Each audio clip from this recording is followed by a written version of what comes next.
everyone. We're here with Mike. Mike is from a band you need to know, Radian. They're out of Akron, Ohio, and I was introduced to them because of Legalize Lex this year, which they are playing at. Mike, What's up? thanks for coming to join me tonight, man. Thanks for having me, man. Hell yeah. Um, I'm gonna be a little weird tonight just because it's like end of week, kinda, and I'm fucking out of it. I mean, defy normal. So, Yeah, state of mind, which I don't have, whatever. yeah. Um, so you guys looks like you guys started what, like 2019, 2020? Uh, well, actively as a band, like 2019, I started writing material for this project in like winter of 17. Oh shit. But I didn't like I was writing material, so like with a full lineup and active and playing shows, like yeah, 2019. Okay. Yeah, you released chapters in 2020. Yeah, Okay. and Rock then and like roll. pretty much like chapters like we released chapters and like a month later the whole fucking world shut down. So instead of like I don't know, instead of just like waiting or whatever, we already had like when we recorded chapters, we had a bunch more material that we didn't record at that in that session. Uh So then we, wrote a few more songs and then had material. So then in 2020, we actually went into the studio after we did like during like the main shutdown of COVID, we just did like a solid like 6 months of pre-production, like Hell yeah. twice a week. And then our buddy Sanford, he's a, musician, engineer out of Chicago. Um, he's done a bunch of stuff, over the years. That's awesome. Uh, so Sanford came down and we rented a studio and we busted it out, man. It was cool. So Hell we yeah. ended up Well, just coming back in 2022. Well, after everything kind of opened back up and things slowly getting back to normal. Um, we we just kind of waited for the pressing, because it took like almost a year and a half for that yeah. record to be pressed. So yeah, so we just tried to do what we could do to keep ourselves together, and then finally the record came, and et cetera, et cetera. So I love the fact that you guys have vinyl too. That excites me. yeah, thanks, man. I mean, we're pretty much just an independent band, like nothing against labels, or it's not like we're like don't want to sign with a label or anything like that, but we're just like we're gonna make shit happen regardless. You know what I'm saying? So we just release our own records on my little label. Well, So I think there's a lot of bands out there that are really good bands, great music, but they don't necessarily have the drive to go out and do those things. They're like, "Oh, let's wait till a label will back us." And maybe it's money or maybe it's, they think someone else should pay for it or whatever. But like I feel like, independent bands, especially at this level, need to get out there and put their stuff on physical media for people to take home. yeah, like something. I mean, vinyl is expensive. It is expensive, and Yeah. it's a commitment.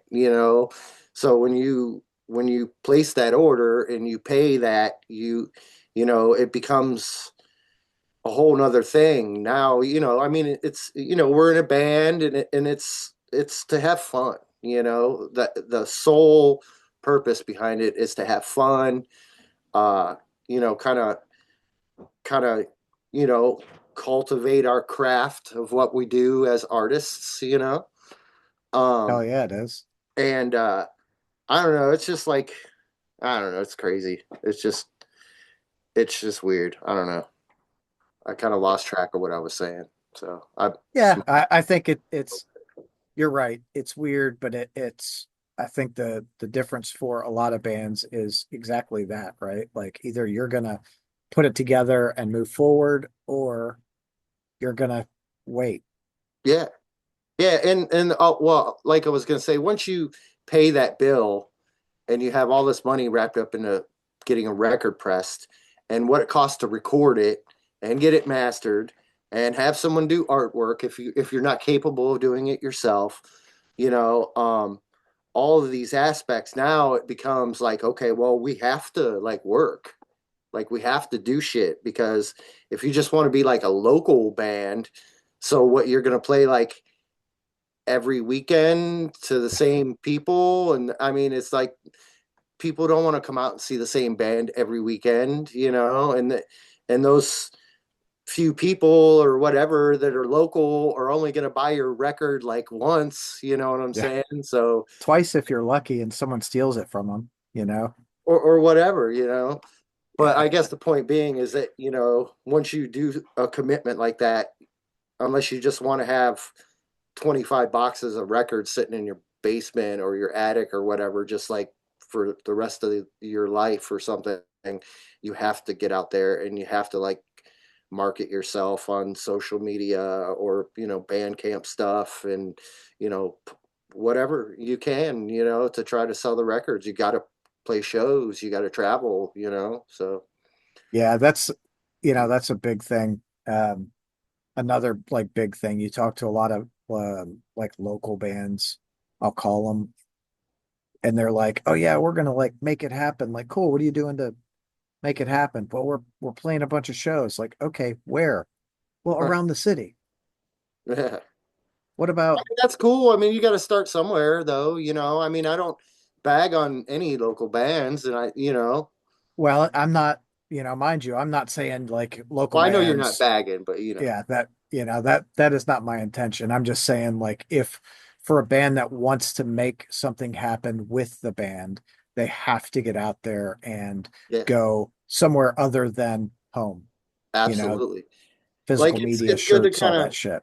yeah, absolutely. It's good to kind of like start off and you play a few local shows here and there, and then you might play a show like, you know, try to get a show like a couple hours away or, and start branching out and doing like a Friday, Saturday or something, and then maybe a Friday, Saturday, Sunday or, regional, so Yeah. it's easier for you and you can slowly build a fan base outside of just your area.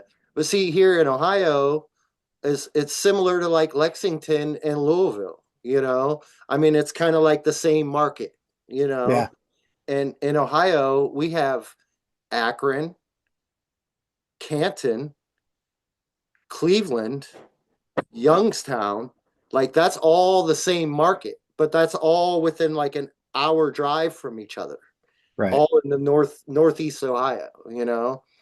So it's especially it's cool that we have that. So, at least you can definitely like maybe play one night in Cleveland because the people from Youngstown ain't necessarily going to go to Cleveland, and then the people in Cleveland definitely ain't going to Youngstown, you Right. know. Cleveland people just stay in Cleveland. Yeah. I mean, I love them, but they don't really very few go outside of Cleveland, They just kind of wait for you to come there, So, I know one like dude from Cleveland and he travels for shows a lot. But oh, there you go. Oh, yeah. Well, there hell you yeah, Dion. Way to go, Dion. Keep that shit rolling. go. Yeah. Somebody's got to. For From sure. Uh, so how often do you guys like get out and play shows outside of Ohio? um, as much as we can. Um, we have recently had some lineup changes and stuff like that, and that's kind of always been a thing. It's just like always a thing with lineup changes. But the lineup that we have now is all like really like on the same page, um, and everybody wants to do it. So, we definitely want to get out. Like we've been doing like every May, the past few years because our Yeah. previous singer, he's got a family, got a business, and stuff like that. So, it was hard, it was hard for to do a whole lot, but when we did it, we made it count, and we would hit it pretty hard every May. We'd hit it hard through the summer and spring and fall and stuff like that. And then around tax season, it would always kind of just drop off, and you know, and Yeah. we work on new material. So it's hard to say. Like as far as technically answering your question from previous, it's like a few times a year. We'd go do a nice banger, 2, 3 weeks, and then do weekends here and 4 or 5 days here and there throughout, the spring, summer, and fall, pretty much. Yeah, I mean that's good though. I mean, I think at least you guys were getting out and doing it, Yeah, yeah. right? We always So do. do you guys have plans to do it more, like now with the new lineup and all that? Yeah, actually, we have a few shows coming up in April, which Legalize Lex is one of them. We're stoked to do that, and a lot of cool bands that we've seen and played with before, and of course Braun and the Crop Fellas, and Yeah. all them those guys are awesome. So it's gonna be awesome. We're playing in Cleveland the night before with some friends, some Cleveland area bands, Pathless and Pythian and So Long Albatross. All So right. they're just cool friends and stuff like that. Actually, the dude that plays guitar in Pathless was a fill-in bass player for us for a year, and he recorded the bass tracks on the upcoming record that we have coming up this year, Hell hopefully. yeah. So. So where are you guys playing in Cleveland? We're playing at the Brothers Lounge in Lakewood, and that's like Okay. yeah, April 18th, and then we're playing April 19th at Legalize Lex, and then we're doing like a 2.5 week long tour in May. That starts in in Fort Wayne, Indiana, or maybe Indy. I'm not sure. That starts on the 16th of May. And then we're actually doing Louisville again. Well, coming back through Louisville to Magbar for Metal Monday on the 18th of May. Okay. Oh yeah, so you guys will be like right there. Yeah, and yeah, we got shows going into Georgia and South the Carolinas and Virginia and all on the East Coast and stuff like that. That'll be fun as shit. It seems like bands like us seem to do the best in like the Appalachia area. Well, I think it's really funny like regionally because you've got like yes, I agree like over here Appalachia is where you guys would fucking really thrive. And then there are like pockets in the West Coast too where I think you guys would do really fucking good, like Oh Denver yeah, and Vegas. yeah. My old band Rue. I mean, we toured.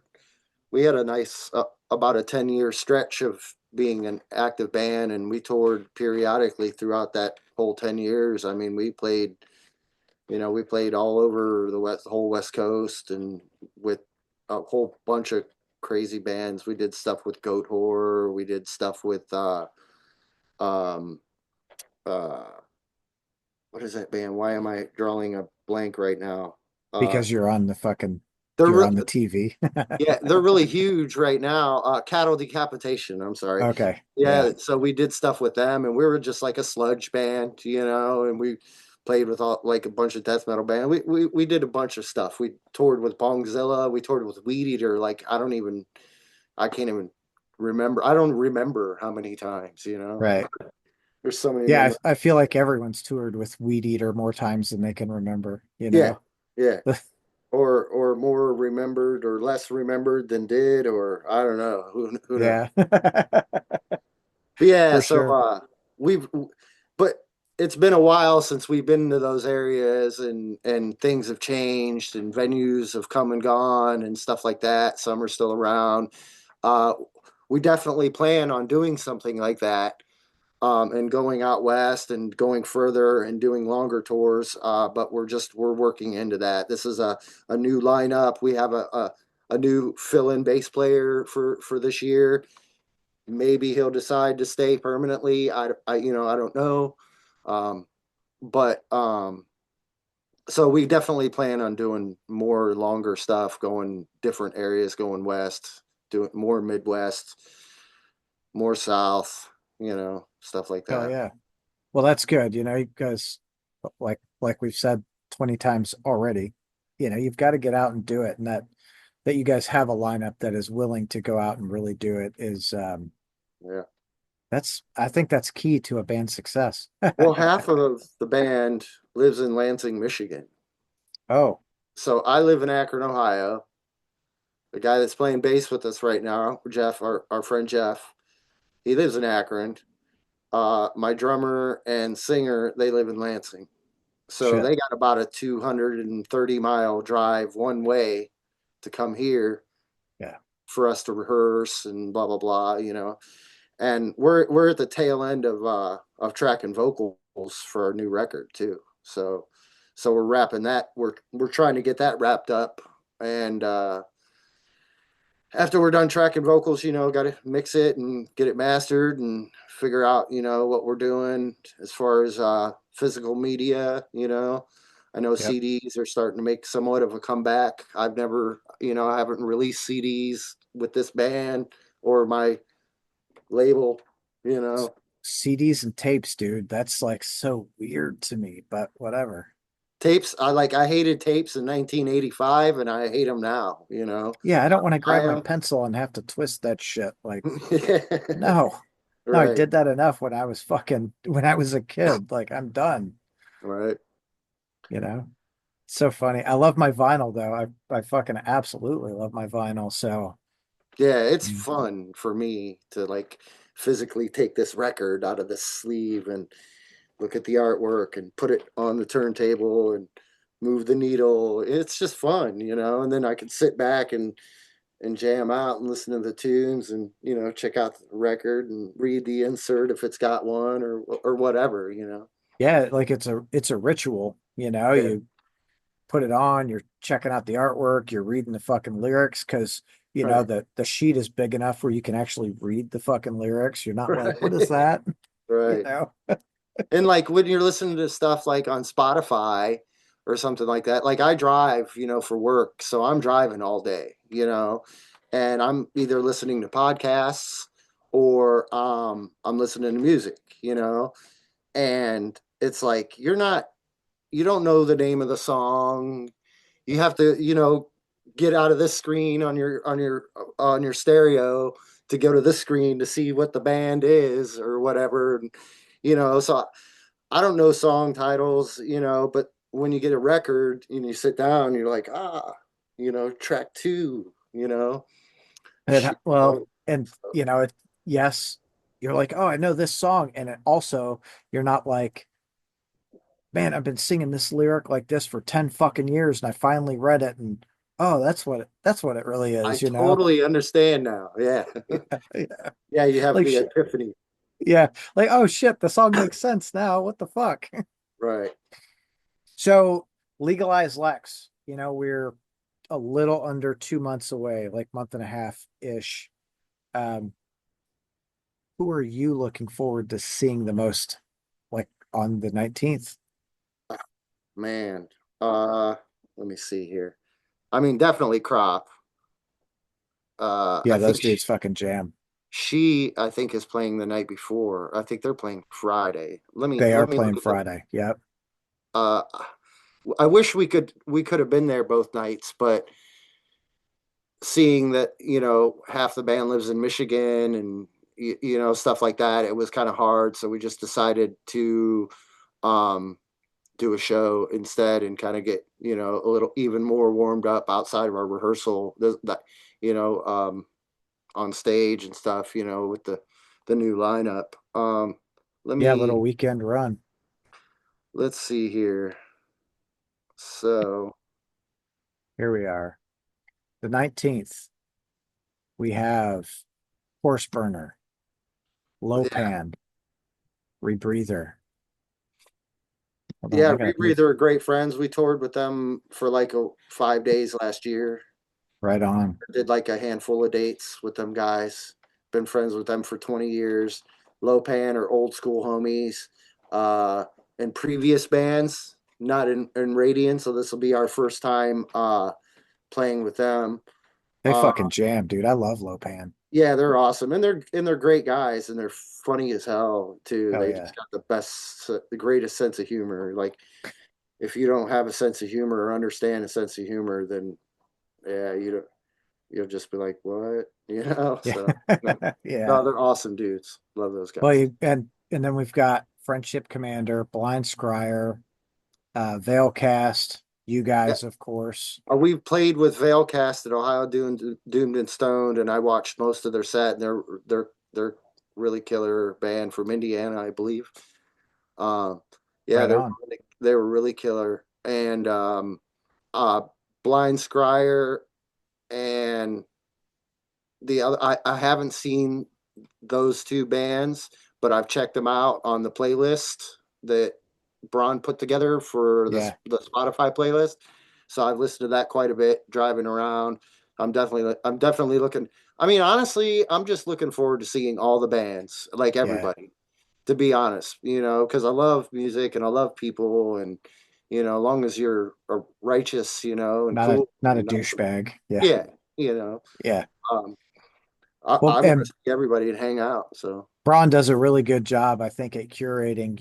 Last year was year one and it fucking crushed.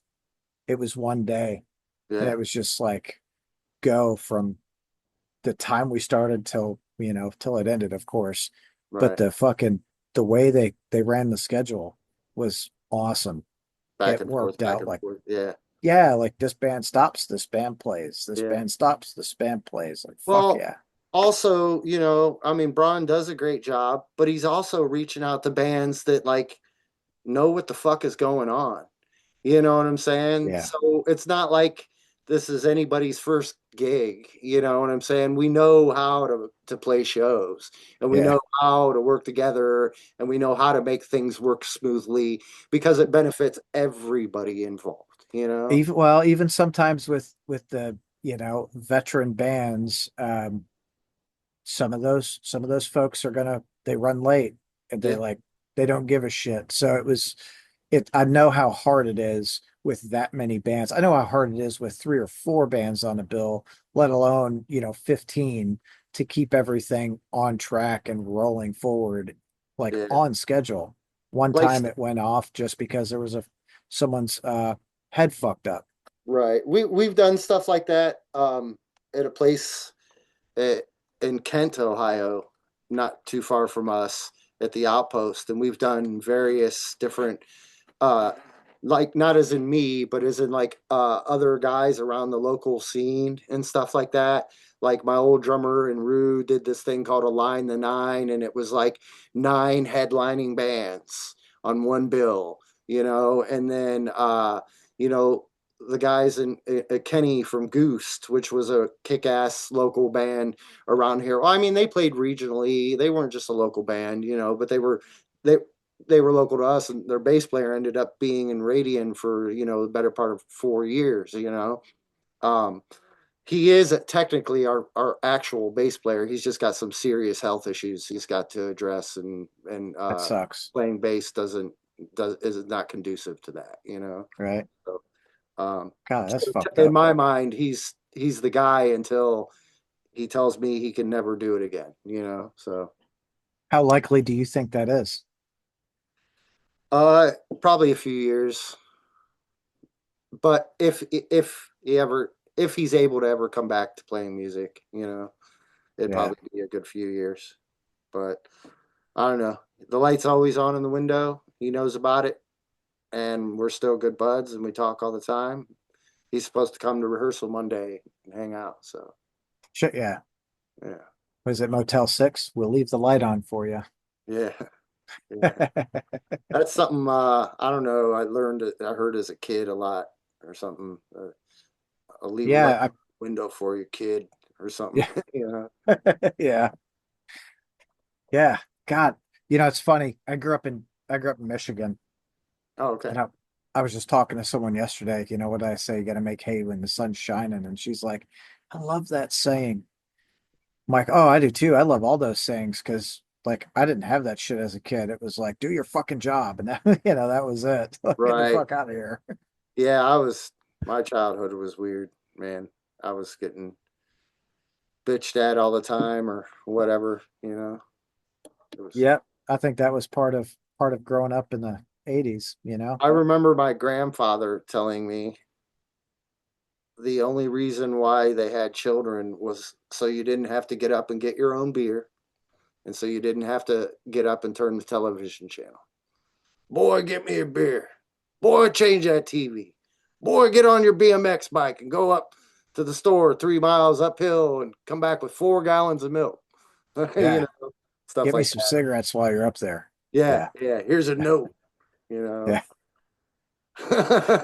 Back when you could use a fucking note to buy cigarettes. That's just so funny. Oh, I used to do that. Me and my buddies, we'd have somebody, their older sister, write us a note and stuff so we can get cigarettes. We ended up always scoring cigarettes at this Dunkin' Donuts, and there was a cigarette machine, and that was when a Marlboro Reds were $1.50 in a Oh machine, yeah. you know. So that was like expensive. And we get a bunch of quarters and just go right in, and all the old dudes in there drinking coffee and eating donuts. They didn't even look at us, so that's where we get our cigarettes. It's funny. I'd always go to the store and be like, "Oh, my dad wants these cigarettes," and they're like, "That's not what your dad smokes." I'm like, "Oh, that's what he's feeling today," and they'd let me, often like get away with it. I'm like, fuck yeah. But I quit smoking about 15 years ago. I wish I could say that. Oh, dude, Yeah, I I feel so wish. much better without it. I'm slowly. I mean, I'm over it, and I'm sick of it. So it's getting to that point, and I've tried, and I don't smoke cigarettes in my house. And if it's like 12 degrees, I'm not going to go stand outside and freeze my ass off to smoke a cigarette. Right. So it's been, eh, I just end up smoking more weed, or I end up smoking more while I'm driving all day working. Oh yeah. That was my issue. I chain smoked when I drive. Yeah. Well, now I gotta tell myself, okay, it's like 10 a.m. I'm smoking a cigarette. I can't smoke another one until 11 a.m. Yeah. or 1 hour. So I don't normally I'd smoke 5, 6 cigarettes in that hour. So that's what I've been doing a lot lately. So It's funny how that works because I remember those days like, oh, I just had a cigarette. Okay, I've got to give myself 30 minutes before I have my next one or, whatever that time was. But exactly. cigarettes are so fucking expensive now too. Oh, dude, it's horrible. It's horrible. But What do you anyway, get? What do you I what do you don't know. pay for cigarettes up there? Like 11, 18 up for because I smoke menthol, so it's like 11, 18 for a pack of Marlboro menthol. Fuck that, dude. Yeah, something like that. So I just usually go to the gas station where I got my card, and if you buy 2 packs, you get $1 off or something. Yeah, What? save me a buck. It's ridiculous. It's And stupid. you remember those times where it's like when cigarettes hit $2 a pack, I'm fucking out, I'm man. quitting. Yeah. Yeah, I said at one point when they hit $10 a pack, I'm done, and here I am, still smoking. that's all right. You'll make the decision one day and you'll be like, I'm fucking done. Moving Yeah, on. I'm pretty much to that point. I just physically haven't detached yet. Yeah. Mentally, I'm like way over it. So. So you guys finishing up recording? Do you have a name for the upcoming album? We do. I just don't know what it's called. I don't know it. That's a question that I'm yet to ask myself. Things have been so busy, man. Like we get together, like these dudes drive like 4 hours, and they get here and we kind of stretch out and bullshit, have a couple smokes outside or something. and then um and then we just kind of get to jamming, and then or tracking, whatever we're doing. Like our drummer had surgery like a month ago, um pretty minor surgery, but it was on the back of his shoulder. So this coming Monday will be his first time, or our first rehearsal in like over a month, because he's been healing. So we've been Yeah. tracking every week instead. That we're in my little dungeon of doom here. This is like my home studio down here. So like I record other bands and local bands and local artists and stuff like that down here and all that. It So looks like you've got a pretty good fucking setup down there. yeah, that camera, it gives it a weird looking angle, but it's much wider than what it appears. But yeah, it's a cool little setup, man. I have a good little setup, and it works out good. I'm getting good sounds and good results, even though it's a basement.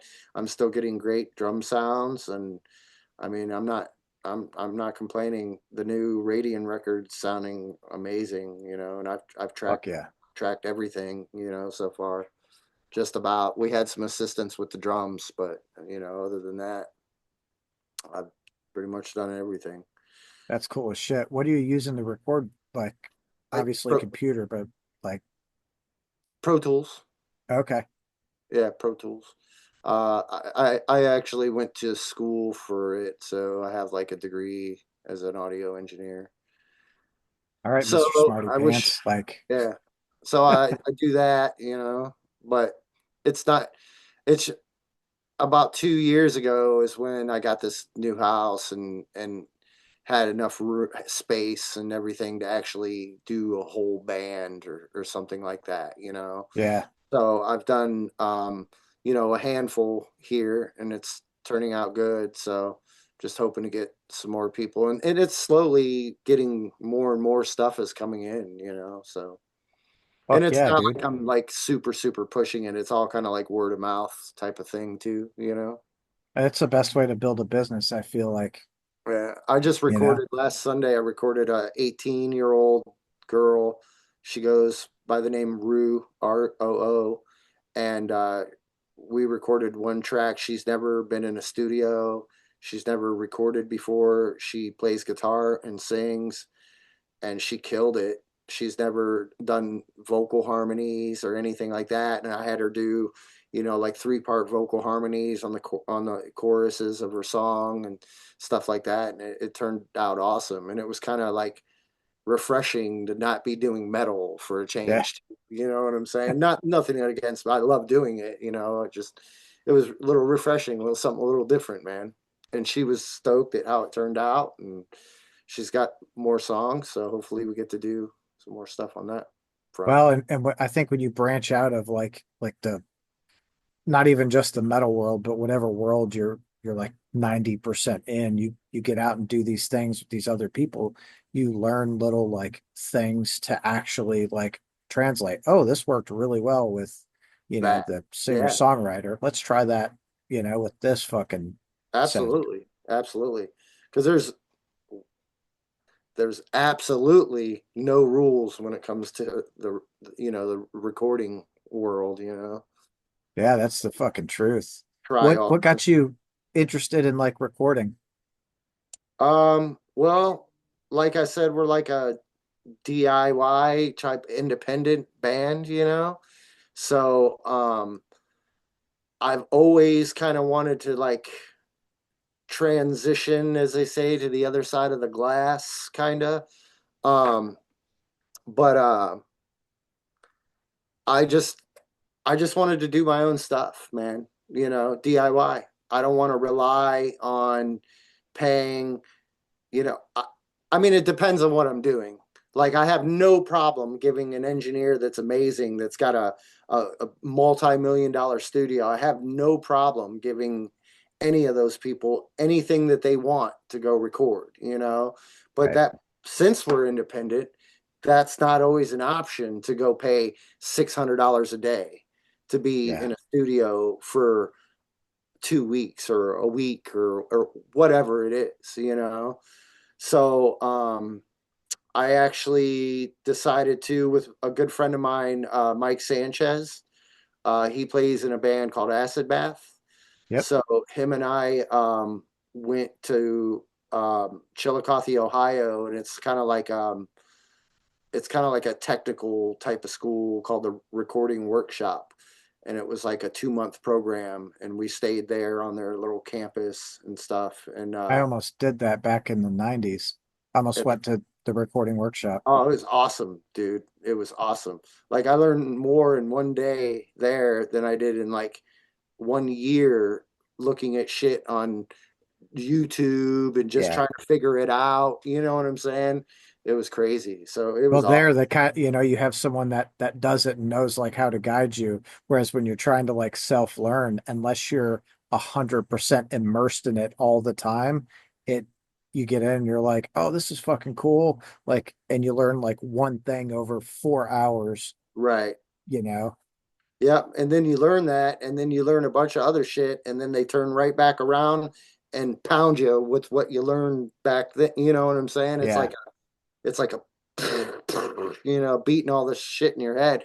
But it worked, man. It stuck with me, and I'm like kind of borderline obsessed with it, with the gear that I've got. And and there's always, when it comes to a studio, it's a never ending hole of yeah. money, throwing money down a never ending hole. But you're going to use all that stuff, so.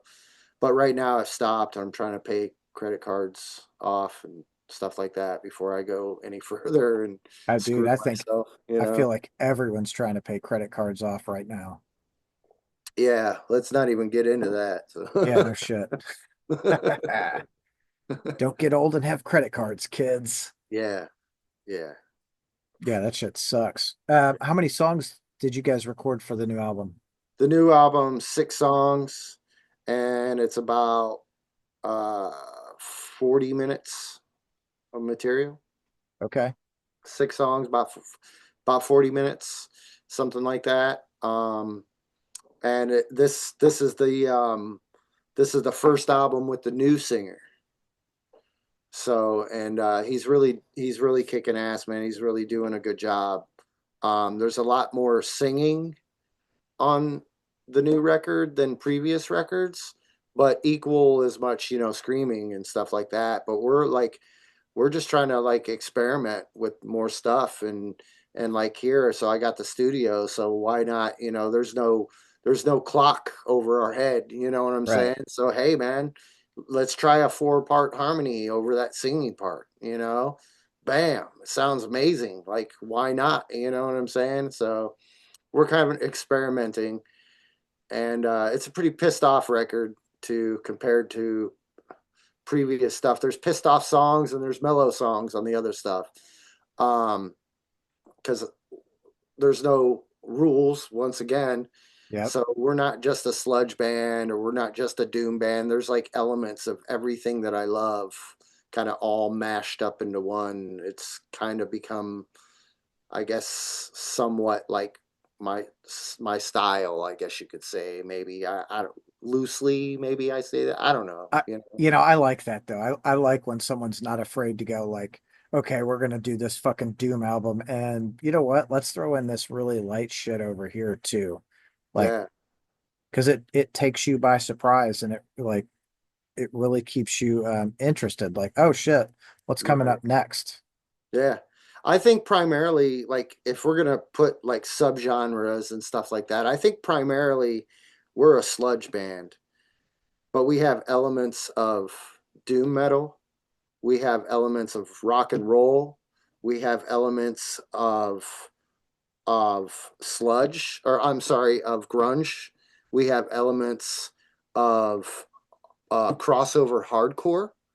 You know what I'm saying? There's like probably like 8 or 9 different subgenres of metal, post metal wrapped up in there. That's all a lot of the Oh, mellow like, stuff, and some yeah. post rock stuff, even, stuff like that. So it's just like all this stuff that I just love, all these different styles. And then, and I never go into writing a song with a mind frame like, oh, well, I want it to be like a post metal hardcore mixture. It's just kind of like this shit just comes out, man. And it's just natural, I guess.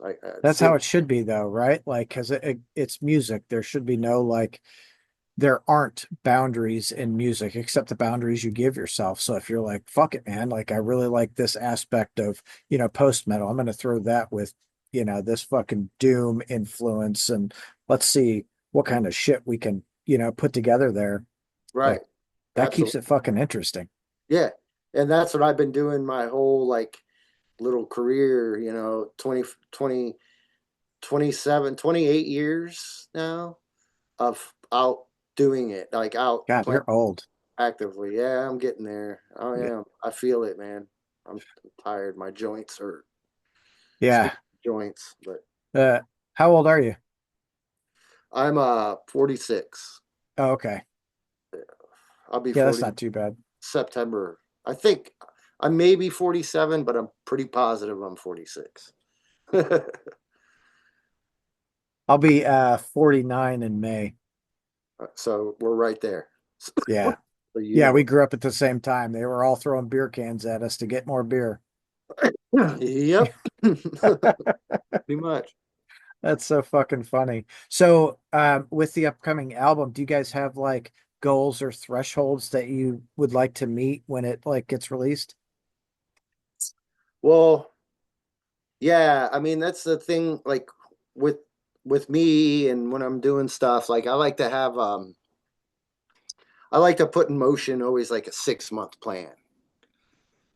And and it keeps it going. You know what I'm Mhm. saying? Like good. So if you put a 6 month plan in motion. You're like, okay, well, this month and this month we're going to do this, and this month we're going to work on that, and that month we're going to work on this, and and as a band, and that's trying to do it, we're just not trying to be like some like I said, like a local band. We're doing it. So when you have a 6 month plan, it keeps you it keeps you active, it keeps you doing stuff, and it has you something to look forward to and goals that you achieve, and then once you achieve those goals it makes you feel good, you know what I'm saying? so Yep. so if you don't have plans in motion, then you're just kind of like sitting around with your thumb in your ass. It's kind of like, well, what do we do next? Should we play a show? Should we try to write more? So that's why, like, when we shut down in the wintertime around tax season and stuff like that, that's normally if we're not trying to bring a new member into the band and people learning material and stuff like that. Normally we're working on new material.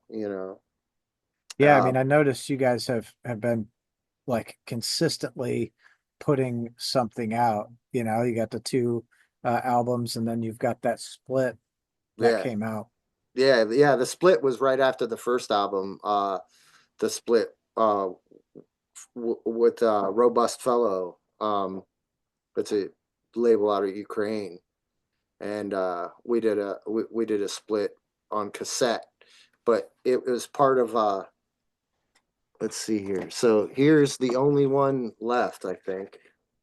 So if you can see that, Yeah. so there's like it's got all this crazy packaging and stuff. So there's 5 cassettes inside of here, and each cassette is a Ukraine band doing a split with a band from afar. Oh, And there's only sweet. like 2 bands from the United States, and we're one of them. And there's another band from like I can't even remember what they're called, which is a shame. But they're from like Washington State, maybe Oregon, Okay. maybe Oregon, Portland or something. I can't remember, but yeah. So we did that split with those dudes, and it worked out cool, and they sold out like that. So That's cool. they were like gone. So Yeah, I mean that I think that's a really cool idea to do, a bunch of different bands on, like 10 bands on 5 tapes. You right, fucking get them out there and you've got fans from all the bands buying that shit, which is fucking super cool. I liked Right. it when they did. There was a punk label that did splits, and it was the cool thing about it was the bands covered each other's songs. Oh, wow. So you're like, oh shit, That's yeah, cool as shit. yeah. I thought it was really fucking cool. We were planning on doing a split with Bill, that is our actual bass player. His band Goose that I talked about, they used to do a festival around here called the Blackout Cookout. It was awesome. They did it for 10 years. Oh 10 shit. years. And it was great, man. Lopan played, I think, every single one of them, but maybe one. And it was great. Uh, Whores played one. I mean, a whole bunch of bands. But Oh yeah. uh, we were going to do a split 7-inch, and Radian was going to do one song, and Goose was going to do another song, but we were going to play on the Goose material. Like they were going to record their drums and guitar and all that and bass, but then we were going to go back and do more guitar and drums and bass and have two drummers, and we were going to come together kind of like Melvins and Phantomos, big Oh band, yeah. some similar to that. And it just never happened. Like we tracked our parts at a studio that I was working at in Youngstown, but Goose ended up, like, people ended up moving away and stuff like that, so they kind of ended up somewhat dissipating, which is Oh shit. unfortunate. They were a Yeah. cool band, so That would have been cool. That would have yeah, been really fucking cool. that was the idea. That way we could all collaborate together. And that's what I really wanted to do. But maybe we'll still be able to do that with someone else, like someday, in the Yeah, future. I mean, I think the ability to do those things or even think about doing those things is really fucking cool because it introduces new sounds into what would be otherwise like a pretty traditional like band mix, you know? Right, right, absolutely. God, that's got to be fucking hard to engineer though. You're like, oh, that snare. Oh fuck, wrong snare. I didn't mean to fuck that one up. Let me No, you just label stuff right, man. That's all. yeah. You know, I don't label shit. I'm like, I guess at everything. I gotta label it when you got, like, 25 tracks up. Yeah. You have to. Yeah. And then if somebody else is going to work on the record, it's like if you don't label, like, what do you want me to do? Decipher hieroglyphics here? Like, what do you think? I'm a mind reader or something? Right. You, Yeah. you just kind of, when you get into big projects. I mean, if there's 3 tracks or something, I mean, that's one thing. But like I said, if you got 25 or, you know, more or less, whatever, you got to label shit. So, Yeah. I don't think I ever fucked with more than, I don't know, probably like three or four tracks at a time. nice. Yeah. So I usually do just drums is like anywhere from 12 to 18. It's just microphones. So it just depends on the drum set and depends on the band and, you know, all that good stuff. Hell yeah. So when you guys come to Lexington, are you planning to stay the fucking night or drive home same night? I don't know. I'm not sure. Uh, it's hard to say.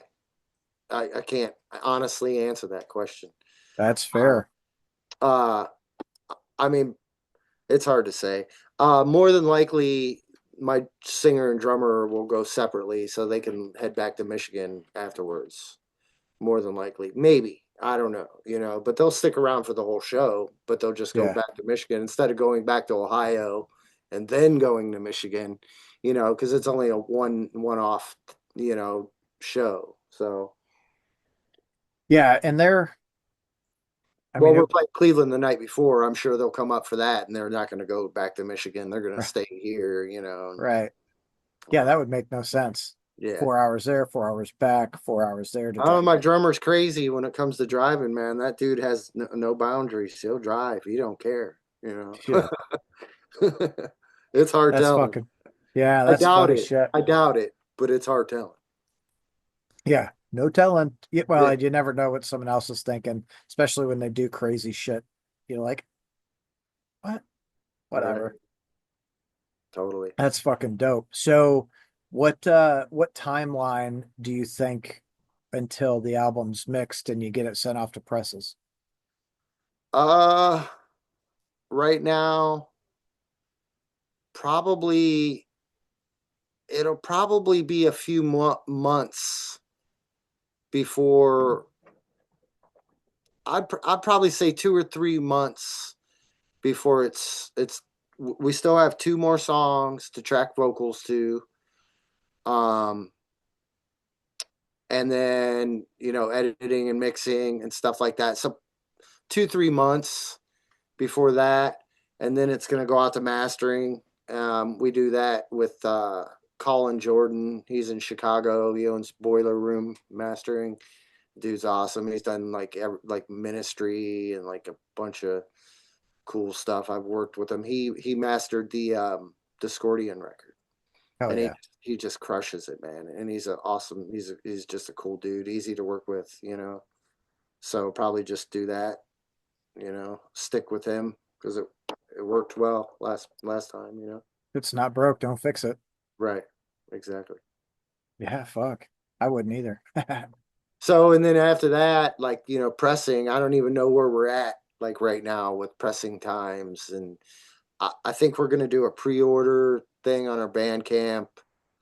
I mean, we don't have a ton of followers on our Bandcamp. I don't know. It's hard to get people into Bandcamp, man, because a lot of people like in the normal like people like mainstream people, they don't know what it is, and they don't like really understand it, I guess. And then you got people that are like, oh, they die hard Bandcamp stuff, and I don't mind Bandcamp. It's cool. It goes right in, goes right into the band account, so it goes right to us. Anything, Well, and it's all encompassing, right? You go onto Bandcamp, you can stream the music and decide if you want the album, and then you can buy the fucking, you can buy it digitally to download, or you can frickin' buy when they have physical media, you can buy it and have it shipped to you. right? No matter where you're at, Right. anywhere in the world. Yeah. I mean, anywhere the post office will let me send it, I'll ship it. I mean, they're paying for shipping, but Yeah, which I'll you isn't know, fucking cheap sometimes. no, no. I sent a lot of records to Switzerland and Sweden for some reason. How how expensive is that? Uh, like 25, 25, $28, something like that. I Somewhere I right around there. It's just under $30. I hear that Australia is the most expensive place to ship. I don't know. I don't know. I think I've spent more money shipping stuff to California than anywhere. But I don't know why, but they they charge a bunch more money to ship stuff to California. I don't know why. So That's wild. yeah, I don't understand it, but Well, I can't recall the last time. I know I have sent stuff to Australia in the past. It's been a while, and I just can't recall at this moment like what it cost or if it was super expensive or whatever. right. Yeah, like I had a conversation with a buddy who's got a smaller label, and I think if I remember right, he said it was like $60 to ship something to Australia, just a single record. Like, what the fuck? Whoa, yeah, that's crazy. Yeah, they gotta really want that son of a bitch to So what DIY people should do is find someone like me or or some small indie label or some other band or something and just like say, hey man, let me send you a handful of records, and then direct people in Australia to buy stuff off of him or something, or whatnot. yeah, it's essentially distribution deals, Yeah, you know. somewhat, but it's like DIY distribution. You know? Yeah, but it's still distribution, like it's Yeah. Oh yeah. we talked about that, which I think is really cool. I think if a lot of the smaller labels that are kind of in a similar vein started, trading shit like that, I think it would really help blow up everyone. Well, that was always a thing back in the early 2000s. I mean, like we were with Shifty Records, which was a label here in Northeast Ohio, and Rue and Sofa King Killer, another band that I was in, and Fistula and Abdullah and some of these popular Northeast Ohio bands that did stuff with Shifty. Um, all That's all he did, man. He had like different labels all over the world, and he would trade. He would just trade with them. Oh So, yeah. this dude in England's got, six records of his or eight records or whatever, and they just trade. And then Shifty selling it on his website and stuff. Now, he's really not doing stuff, but he's still got a really awesome Discogs.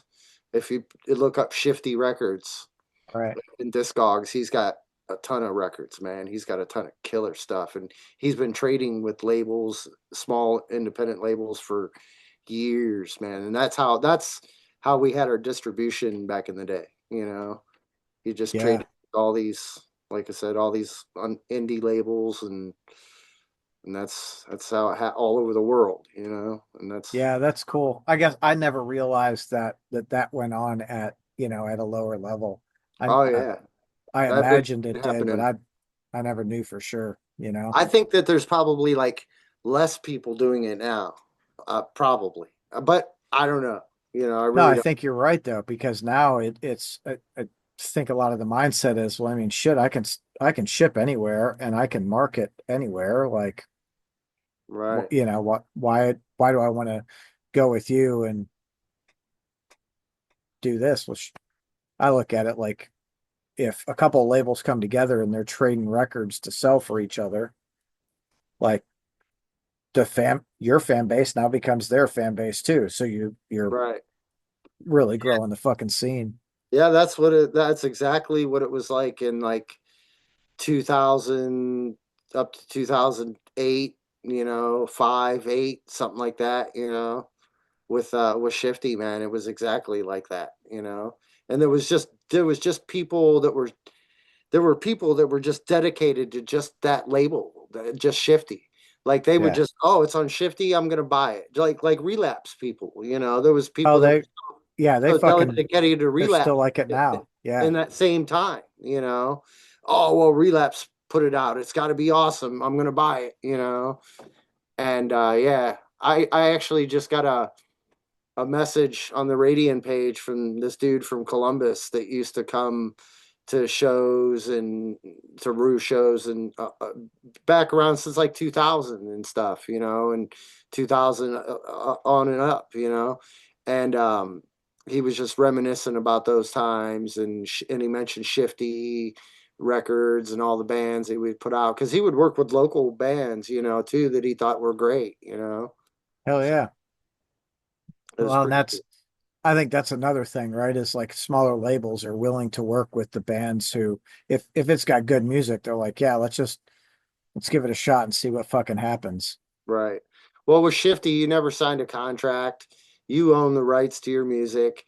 He just pressed it and gave you X amount of copies, and the rest were his. Yeah. Then if you sold your copies, then you could just buy more off of him at cost. He really Yeah. wasn't even making money off you. You know what I'm saying? He just loved the music and stuff. So it was always kind of a deal like that. So he always said that we were as much a part of that label as he was, because we were the music, and he was the brains, so to speak. So to speak. Yeah. I mean, it, I feel like that's how it should be though, right? Like there is a place for labels. I don't feel like there's a place for Warner Records anymore. Not in the heavy music world, you know. There Uh, is, I mean, there is, I but don't I don't think maybe so. maybe not so much in the heavy music, like you said, but like there's a purpose for Sony and there's a purpose for Warner and there's a purpose for those, but it's more poppy stuff. That's to make like billions of dollars. It's a huge industry. It's a Well, multi-billion dollar conglomerate industry there you're talking about, yeah, but that's what I mean though. Like, So in yeah, a there's no need for a band like Radian to be with Sony. I don't know, but that'd kind of be cool, maybe. I no, don't, I don't think so. I think you'd I be don't know. really disappointed. I feel I've like never if really those, dealt with a label to that caliber, so I really can't. I really can't speak on that. yeah, yeah. I mean, But you're probably right. You I've know, not dealt with them. I know war stories from lots of people, and it's like, fuck, just do it yourself. I'm sure a Like, lot of pressure. Too. well, yeah, you're gonna put a fucking record out. You're on a 2 year cycle. You have to put out six fucking albums. And if you get off track and we can't get you back on track pretty quickly, get the fuck out. And you still owe us money. And we own all of your fucking music. Like, Yeah. no, fuck See, I would that. never just give my rights to my music away, man. That's the one thing. Yeah. It's just like Jack White. He's with Sony, but he owns all his music. He owns all his songs. And that dude That's was how it should be. and that dude was smart when he went into the business because he had a good late lawyer that was like, "Hey, listen, keep the rights to your songs. And someday he'll probably be able to sell them for millions. Fuck, So dude. if he wants to. What did Motley Crue just sell theirs for? I was like 2 or 300 million, Yeah. something like that. Yeah. It's like ridiculous. Yeah, I think the Beatles sold their catalog in the 80s for 80 million or something silly. I think that was Michael Jackson when Michael Jackson bought it. Yeah. Yeah. Well, the And Beatles didn't sell it, but whoever owned it sold it. right. Yeah. Yeah. Whatever label Oh, Beatlemania. yeah. Which I'm not is a big it's Beatles fan, but I love the fucking Beatles. I I love listened to what a they podcast called Your Favorite Band Sucks. And it's two dudes out of Nashville and they know music, man. But I just listened to an episode called The Beatles Suck. And they didn't say much about John Lennon, but they didn't like Paul McCartney. They didn't like him so much. It's a good Yeah, it's a good podcast. I'll have to check it out. I think Yeah. that like the Beatles they were good for what they were, like Yeah. they broke a lot of glass ceilings and like they were the sum of all the parts. Yeah, them Without and them and the Rolling Stones were like innovators for sure. yeah, I without don't any one disagree of with those that. members, they wouldn't have been what they were, you Right. know? Right. So I don't disagree. Like them and the Rolling Stones were definitely like some innovators. Don't mean I have to necessarily like their music or only absolutely. like a few only like a few songs or something. Yeah, well, and that again, that's another thing about music. Like it's so subjective. You don't have to like what everyone else likes. Like it's great to have conversations about bands with another person that maybe you don't like the band they like or they don't like the band you like. Like fuck that. Let's have a conversation. Why? What's going on? Yeah, absolutely. It's cool to learn that shit. Keeps it interesting.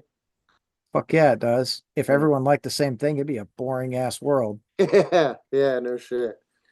And the fact that the general public just like shitty music in general, you know, like listen to some of the biggest bands that people listen to that are on the radio and whatever driving Ferraris around. They're shitty bands or artists or whatever whatever type of pop music, but we don't need to get into all that. So No, we definitely don't.